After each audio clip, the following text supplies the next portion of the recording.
اعوذ باللہ من الشیطان الرجیم بسم اللہ الرحمن الرحیم۔ معزز سامعین و ناظرین السلام علیکم۔ اسلام مکمل دین ہے۔ اس کا مطلب یہ ہوا کہ دین جیسے تشریح کی جاتی ہے یہ مکمل ضابطہ حیات ہے۔ حیات کے مختلف شعبے ہیں۔ اب ہمیں دیکھنا ہوگا کہ کیا اسلام نے ہمیں ان شعبوں کی نشاندہی کی ہے، ان کے بارے میں کچھ اصول ہمیں دیے ہیں یا نہیں دیے۔ جب ہم یہ کہتے ہیں کہ یہ اسلام مکمل دین ہے، مکمل ضابطہ حیات ہے، تو اس کا مطلب یہ ہوا کہ اس کے تمام شعبوں میں اس کو ہماری رہنمائی کرنی چاہیے۔ اب آئیے دیکھتے ہیں۔ میں ایک آیت مبارکہ آپ کے سامنے تلاوت کرنے کا شرف حاصل کرنے لگا ہوں۔ سورۃ آل عمران کی آیت نمبر 164۔ اعوذ باللہ من الشیطان الرجیم بسم اللہ الرحمن الرحیم۔ لقد من اللہ علی المؤمنین اذ بعث فیہم رسولا من انفسہم یتلو علیہم آیاتہ یزکیہم یعلمہم الکتاب والحکمہ وان کانوا من قبل لفی ضلال مبین۔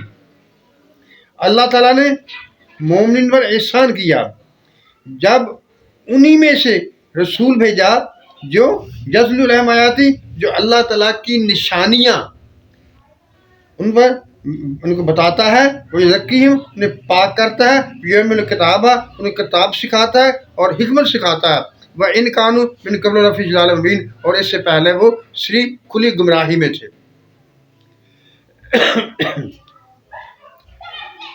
دیکھیے اللہ تعالیٰ نے جو لفظ استعمال کیا ہے وہ مومنین کا کیا ہے، نہ تو صحابہ کا لفظ استعمال کیا، مومنین کا لفظ استعمال کیا۔ صحابہ تو وہ شخص ہیں، وہ قسمت والے لوگ ہیں جو جنہوں نے حضور اکرم صلی اللہ علیہ وسلم کو ایمان کی حالت میں دیکھا اور ایمان پر قائم رہے اور موت بھی ایمان پر آئی، وہ صحابہ کہلائے۔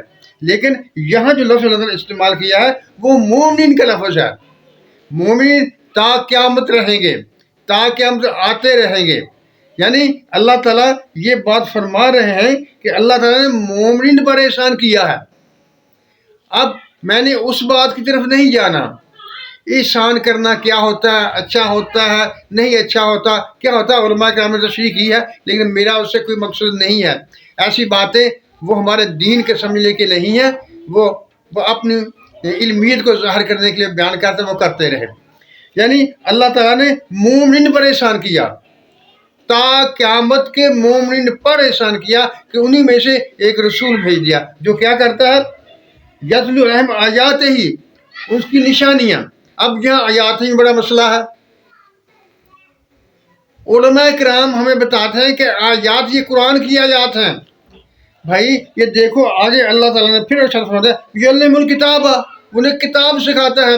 جب کتاب کو الگ طور سے بیان کر دیا گیا تو یہاں یہ آیات ہی ہیں، یتلو علیہم آیات ہی، اس کا مطلب قرآن کی آیات نہیں ہے بلکہ کائنات میں پھیلی ہی وہ علامات ہیں، وہ نشانیاں ہیں جو اللہ تعالیٰ کی ذات پر دلالت کرتی ہیں اور ثابت کرتی ہیں کہ اس کائنات کو بنانے والا کوئی شخص موجود ہے، بنانے والی کوئی ذات موجود ہے۔ جیسا کہ اللہ تعالیٰ نے سورہ بنی اسرائیل میں ارشاد فرمایا وَلِنُرِيَهُ مِنْ آیَاتِنَا، ہم اسے دکھائیں اپنی نشانیاں، اور اسی طرح سورہ نجم میں بھی ارشاد فرمایا کہ تاکہ ہم اسے اپنی بڑی بڑی نشانیاں دکھلائیں۔ اب یہ نشانیاں جو ہر جگہ لفظ آیات کا استعمال ہوا ہے، جب لفظ آیات استعمال ہوا ہے تو اس کا مطلب یہ ہوا کہ یہ قرآن کی آیات نہیں ہے بلکہ یہ کائنات میں پھیلی ہوئی وہ نشانیاں ہیں جو اللہ تعالیٰ کی ذات پر دلالت کرتی ہیں، اس کے وجود کو ثابت کرتی ہیں کہ اس کائنات کو بنانے والی کوئی ذات موجود ہے۔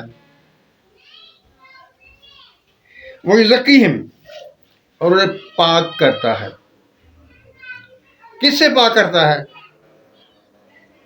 یعنی وہ جو کوتاہیوں کے، کمیوں کے جو ہم سے سرزد ہوتی ہیں، ان کے جو اثرات ہم پر ظاہر ہوتے ہیں، ان اثرات کو ہم سے دور کرتا ہے اور ہمیں خدا کے ساتھ جوڑ دیتا ہے۔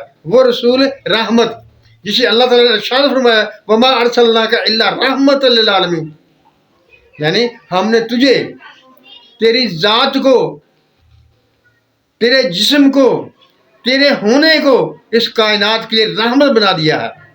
وہ رسول مکرم، وہ ہمیں پاک کرتا ہے، وہ جو علم الکتاب، اور انہیں حکمت سکھاتا ہے، کتاب سکھاتا ہے۔ کتاب سکھانا اور اس سے جو اللہ تعالیٰ کی منشا ہے، جو اللہ تعالیٰ چاہتا ہے، وہ اصول و ضوابط اخذ کرنا، وہ حکمت کہلاتی ہے، دانائی کہلاتی ہے۔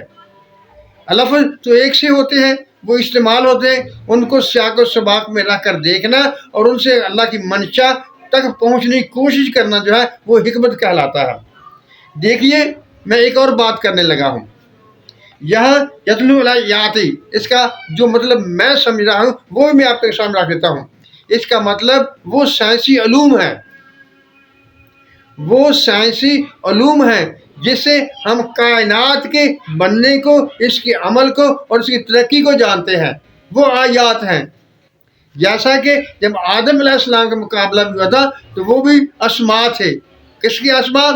وہ علم الآدم اسماء کلھا، کائنات کی تخلیق کے جو چیزیں تھیں وہ آدم علیہ السلام کو سکھائی تھی، اور وہی بات یہاں پر یتلو علیہم آیات، اس کی نشانیاں، اللہ تعالیٰ کی ذات کو ثابت کرنے والی نشانیاں، ثابت کرنے والی چیزیں وہ ہم پر نبی علیہ السلام بیان فرماتے ہیں، ہمیں سمجھاتے ہیں۔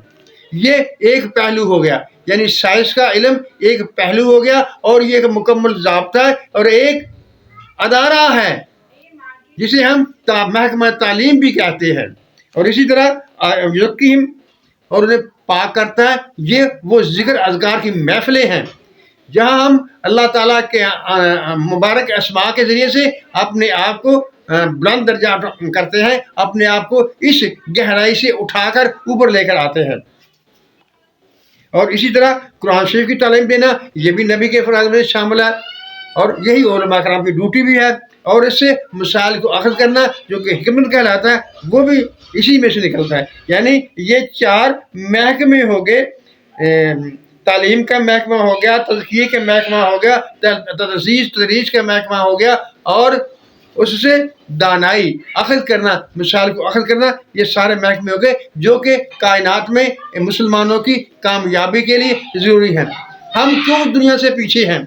ہم نے قرآن کے اصل مفہوم کو سمجھنے کی بجائے ہم لفظوں میں گم ہو گئے، لفظوں کی بحثیں کرنے لگے۔ جیسا کہ عام کہا جاتا ہے، جب تتاریوں نے بغداد پر حملہ کیا تھا تو علماء کرام کیا کر رہے تھے؟ وہ بحث کر رہے تھے، مناظرہ کر رہے تھے کہ عیسیٰ علیہ السلام کا پیشاب پاک تھا یا پلید ہے۔